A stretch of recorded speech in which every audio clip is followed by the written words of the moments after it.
দেৱব্ৰত শইকীয়াই আচলতে বিৰোধী দলৰ দলপতি হিচাপে বিজেপিৰ বি টিম নহয় এ টিমতে খেলি আছে। ডাইৰেক্টলি বিজেপিৰ এ টিমতে খেলি আছে। দেৱব্ৰত শইকীয়াই কেতিয়াও বিধানসভাত চৰকাৰ বিৰোধী কোনো কথা ক'বলৈ নিদিয়ে বিধায়কসকলক। তেওঁ নিজেও নুঠায় আৰু বেলেগবিলাককো উঠাবলৈ নিদিয়ে। আৰু মই শুনামতে অহা জানুৱাৰী মাহত দেৱব্ৰত শইকীয়াই বিজেপি দলত যোগদান কৰিব। বিজেপিলৈ যাব নেকি বিৰোধী দলপতি দেৱব্ৰত শইকীয়া? সোমবাৰে বৰপেটাত ৰাইজৰ দলৰ বিধায়ক অখিল গগৈৰ মন্তব্যৰ পিছতে মঙলবাৰে গুৱাহাটীত সংবাদমেল পাতি বিজেপিত যোগদান সন্দৰ্ভত স্পষ্টীকৰণ দিলে বিৰোধী দলপতি দেৱব্ৰত শইকীয়াই। নাজিৰাৰ কংগ্ৰেছ বিধায়ক তথা বিৰোধী দলপতি দেৱব্ৰত শইকীয়াৰ ৰাইজৰ দলৰ বিধায়ক অখিল গগৈৰ বিৰুদ্ধে গুৰুতৰ অভিযোগ। মোক ৰাজনৈতিকভাৱে হত্যা কৰাৰ ষড়যন্ত্ৰত লিপ্ত হৈছে অখিল গগৈ। লক্ষণীয়ভাৱে 2026 চনৰ নিৰ্বাচনত সকলো বিৰোধী ৰাজনৈতিক দলে একত্ৰিতভাৱে বিজেপিৰ বিৰুদ্ধে যুঁজিবলৈ তৎপৰতা অব্যাহত থকাৰ মাজতে পঞ্চায়ত নিৰ্বাচনতে তুংগত উঠিছে কংগ্ৰেছ আৰু ৰাইজৰ দলৰ সংঘাত। শেহতীয়াকৈ বিভিন্ন জিলাত ৰাইজৰ দলৰ প্ৰাৰ্থীৰ হৈ নিৰ্বাচনী প্ৰচাৰ সভাত অংশ লৈ কংগ্ৰেছ নেতাসকলক সমালোচনা কৰি আহিছে বিধায়ক অখিল গগৈয়ে। ইয়াৰ মাজতে বিধায়ক অখিল গগৈৰ টাৰ্গেট দেৱব্ৰত শইকীয়া। এই সন্দৰ্ভত সংবাদমেলত বিৰোধী দলপতি দেৱব্ৰত শইকীয়াৰ প্ৰতিক্ৰিয়া। মোৰ বিৰুদ্ধে পূৰ্বৰে পৰা বহু অভিযোগ আনিছে অখিল গগৈ। বিজেপিত যোগদান সন্দৰ্ভত তথ্য প্ৰমাণ দিবলৈ অখিল গগৈক প্ৰত্যাহ্বান দেৱব্ৰত শইকীয়াৰ। মোৰ বিৰুদ্ধে তেখেতে যোৱা সময়ছোৱাত বহুখিনি কথাই কৈ আহিছে। তেখেতে মোক ৰাজনৈতিকভাৱে হত্যা কৰা কওক বা অপযোগ দিবলৈ যত্ন কৰিছিল। মই একমাত্ৰ নীতি আদৰ্শ কংগ্ৰেছ দলৰ ভাল পাওঁ। জন্মগতভাৱে মই কংগ্ৰেছৰ ঘৰত জন্ম হৈছোঁ। মোৰ দেউতা এটা সময়ত ছ'চিয়েলিষ্ট পাৰ্টি কৰিছিল। মোৰ জন্মৰ আগতেই কংগ্ৰেছলৈ আহিছে। সেই গতিকে মই জন্মসূত্ৰে কংগ্ৰেছী আৰু মই কংগ্ৰেছ দল ত্যাগ কৰি বিজেপিৰ এ টিম বি টিম হোৱাৰ প্ৰশ্নই নুঠে। এইটো এটা মোক মানে ষড়যন্ত্ৰ কৰি অপদস্থ কৰিবলৈ তেওঁ চেষ্টা কৰা বুলিয়ে মই অভিহিত কৰিম। তেখেতে কি প্ৰমাণ আছে দিয়ক, মই ৰাজহুৱা জীৱনেই অৱসৰ লৈ ল'ম। বিধায়ক অখিল গগৈৰ বিৰুদ্ধে বিৰোধী দলপতি দেৱব্ৰত শইকীয়াৰ লগতে অভিযোগ বিধানসভাতো বিৰোধী দলপতিক শ্ৰুতলিপি দিয়ে অখিল গগৈয়ে। বিধানসভাটো মোক এইবেলি তেওঁ ডিক্টেশ্যন দিব বিচাৰিছিল কেনেকৈ কি কৰিব লাগে।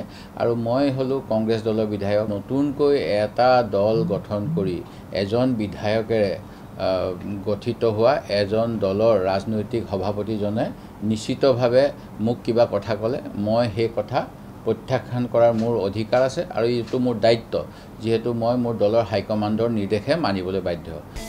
উল্লেখযোগ্য যে শেহতীয়াকৈ পঞ্চায়ত নিৰ্বাচনত ৰাইজৰ দলৰ প্ৰাৰ্থীৰ হৈ জিলাই জিলাই বিশাল জনসমাৱেশ সম্বোধন কৰিছে দলটোৰ একমাত্ৰ বিধায়ক অখিল গগৈ। এই সন্দৰ্ভতো বিৰোধী দলপতি দেৱব্ৰত শইকীয়াৰ প্ৰশ্ন, পঞ্চায়ত নিৰ্বাচনত ইমান টকা ক'ৰ পৰা ব্যয় কৰিছে বিধায়ক অখিল গগৈয়ে। অখিল গগৈৰ টকাৰ উৎস ৰাজহুৱা কৰিবলৈ দাবী দেৱব্ৰত শইকীয়াৰ। অখিল গগৈ ডাঙৰীয়াৰ ৰাজনৈতিক দলটোৱে যিমানবিলাক বৃহৎ বৃহৎ সমাৱেশ কৰিছে, তেখেতসকলৰ দলৰ জিলা পৰিষদ খেলিবলৈ যেনেধৰণেৰে পইচা দিব পাৰিছে, ৱাৰ্ড মেম্বাৰলৈকে তেওঁলোকে হাজাৰৰ ঘৰত যি সময়ত পইচা দিব পাৰিছে, সেই পইচাবিলাক এজন বিধায়কে ক'ৰ পৰা পাইছে সেই প্ৰশ্নটো নিশ্চয় জনাৰ অধিকাৰ আছে। সেই প্ৰশ্ন সুধিবলৈ বাধ্য হৈছোঁ যে তেখেতসকলে ইমান মানুহ গোটাব পাৰিছে। ইয়াৰ মাজতে বিৰোধী দলপতি দেৱব্ৰত শইকীয়াৰ বিজেপিৰ যোগদান সন্দৰ্ভত প্ৰতিক্ৰিয়া প্ৰকাশ কৰিলে মুখ্যমন্ত্ৰী Himanta Biswa শৰ্মায়ো।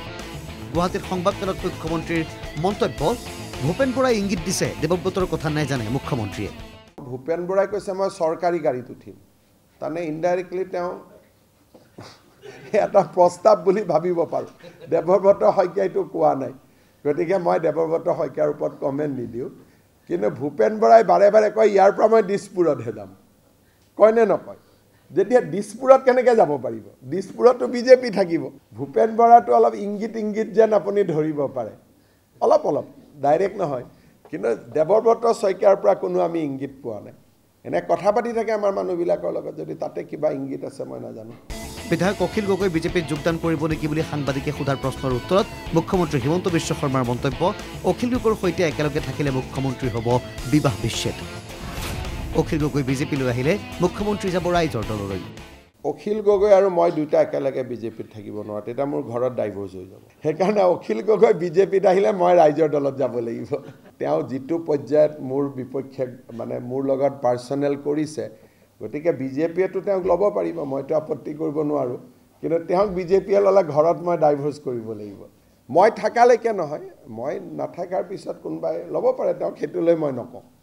News desk report NKTV+।